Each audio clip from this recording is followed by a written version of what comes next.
आज हम class first year का जो लेक्चर स्टार्ट करने जा रहे हैं वो है आयोनिक रेडियस। ठीक है, क्लास फर्स्ट ईयर है आयोनिक रेडियस। देखें, एटॉमिक रेडियस जो है वो हम डिस्कस कर चुके हैं पहले, और ये है आयोनिक रेडियस। ठीक है, अब देख इसको समझने के लिए आपको ये आना चाहिए कि सबसे पहले आइंस क्या होता है, आयन क्या होता है। ठीक है, कोई भी एटम जब इलेक्ट्रॉन को लॉस करता है तो उस पर पॉजिटिव चार्ज आती है। ठीक है, ये आपको मालूम है। और उसके अलावा जब कोई भी इलेक्ट्रॉन एटम जो है वो इलेक्ट्रॉन को अगर गेन करेगा तो उस पर जो चार्ज होती है वो कौन सी होती है, माइनस होती है। अगर लॉस करेगा तो पॉजिटिव चार्ज, अगर गेन करेगा तो नेगेटिव चार्ज। ठीक है, अब इलेक्ट्रॉन और एटम जो है लॉस किया तो पॉजिटिव, गेन किया तो नेगेटिव। ये जो पॉजिटिव और नेगेटिव जो चार्ज होती है उसको हम आयन बोलते हैं। ठीक है, अब जब when an electron is removed from a neutral atom then the atom carry positive charge, तो उसको आप केटाइन भी बोल सकते हैं। जब कोई एटम पे पॉजिटिव चार्ज आ जाए तो उसको आप केटाइन भी बोल सकते हैं। when an atom gain electron it becomes negative बन जाए तो आप उसको एनाइन भी बोल सकते हैं। अब देखिए, ये जो M लिखा हुआ है, M का मतलब है कोई भी मेटल। M का मतलब क्या होता है, कोई भी मेटल। जैसा कि आपको पता है कि ग्रुप फर्स्ट है, सेकंड है, थर्ड है वाले जो एटम होते हैं वो इलेक्ट्रॉन को लॉस करते हैं, तो उस पे जो चार्ज होती है वो कौन सी होती है, माइनस होती है।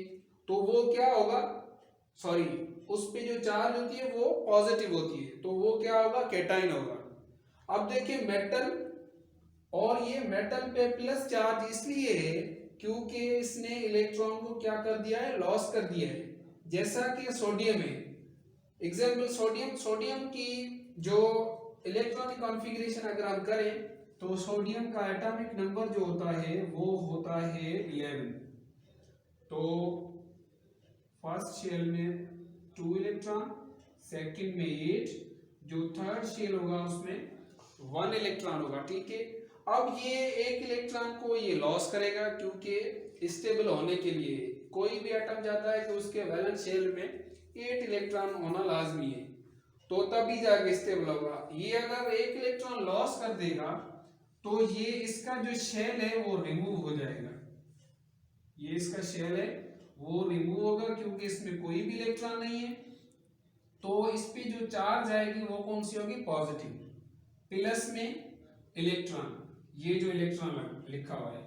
और अगर कोई भी एटम जो है वो इलेक्ट्रॉन को गेन करेगा, जैसे ये कोई भी है, इलेक्ट्रॉन को क्या करेगा, गेन करेगा, और गेन करते हैं वो नॉन मेटल होते हैं, तो उस पे चार्ज होती है वो कौन सी होती है, माइनस चार्ज होती है। जैसा कि क्लोरीन जो है वो इलेक्ट्रॉन को गेन करता है। अब क्लोरीन का जो एटॉमिक नंबर है वो होता है 17।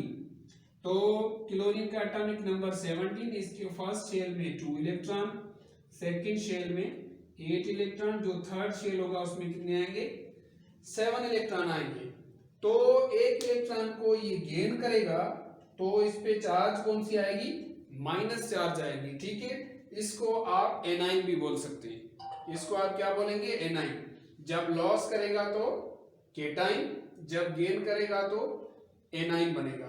अब देखिए, इसके कुछ हैं एक्सेप्शंस हैं। Magnitude of the charge on the ion depend upon the number of electron remove और ईट।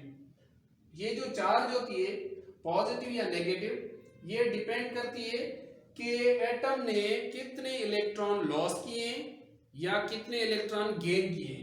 अब अगर कोई भी एटम जो है वो 1 इलेक्ट्रॉन लॉस करेगा, जैसे कि सोडियम है, तो उस पे चार्ज क्या आएगी, 1 आएगी। अब ग्रुप सेकेंड वाले जो होते हैं वो टोटल 2 इलेक्ट्रॉन को लॉस करेंगे, तो उस पे क्या आएगी, +2 चार्ज आएगी।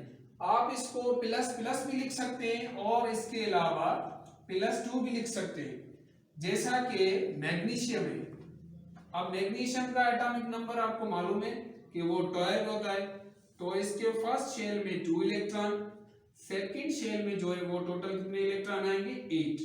अब जो ये 2 + 8 = 10, बाकी बचे 2 इलेक्ट्रॉन, वो हमने यहाँ पे लिख दिए। तो ये जो मैग्नीशियम होता है वो ये जो 2 इलेक्ट्रॉन है ये क्या करता है, लॉस करता है, ठीक है। तो इस पे जो चार्ज है वो कौन सी आएगी, +2 आएगी। अब इसी हिसाब से जो ऑक्सीजन है फॉर एग्जांपल वो 2 इलेक्ट्रॉन को गेन करता है क्योंकि उसके वैलेंस शेल में 6 इलेक्ट्रॉन होते हैं।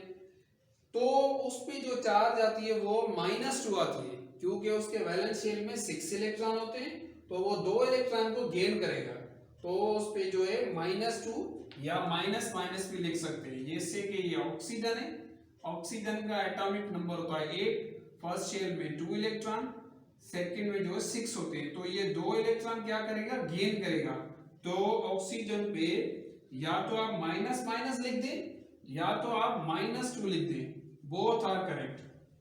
अब देखिए एटॉमिक रेडियस जो होता है न्यूट्रल एटम, न्यूट्रल एटम का मतलब होता है कि जैसे कि ओरिजिनल सोडियम था, सोडियम, ठीक है, उसका जो एटॉमिक रेडियस वो ज्यादा होता है एज कंपेयर टू जब वो इलेक्ट्रॉन लॉस करेगा। When an atom loss electron its ionic radius decrease then the neutral atom.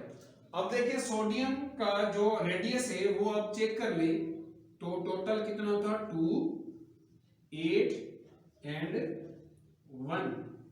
तो इसका जो टोटल रेडियस है वो है 1.57 एंगस्ट्रॉम, ठीक है।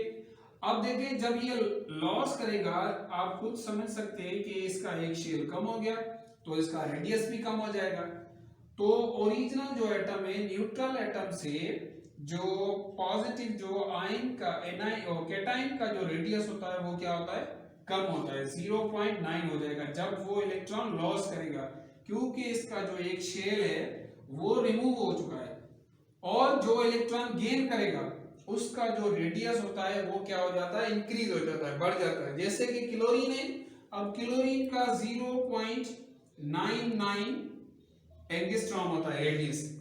अब देखिए क्लोरीन एक इलेक्ट्रॉन गेन करेगा तो उसके जो वैलेंस शेल वाले इलेक्ट्रॉन है उनमें रिपल्शन ज्यादा हो जाती है।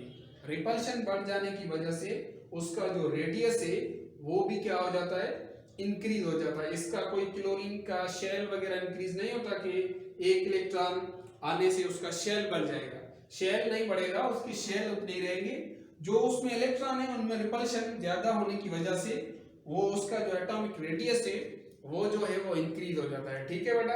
अब इसको ध्यान से सुनिए, समझिए, और कोई क्वेश्चन है तो आप पूछ सकते हैं, ठीक है। इंशाल्लाह अगले लेक्चर के साथ हाजिर होंगे। Thank you so much.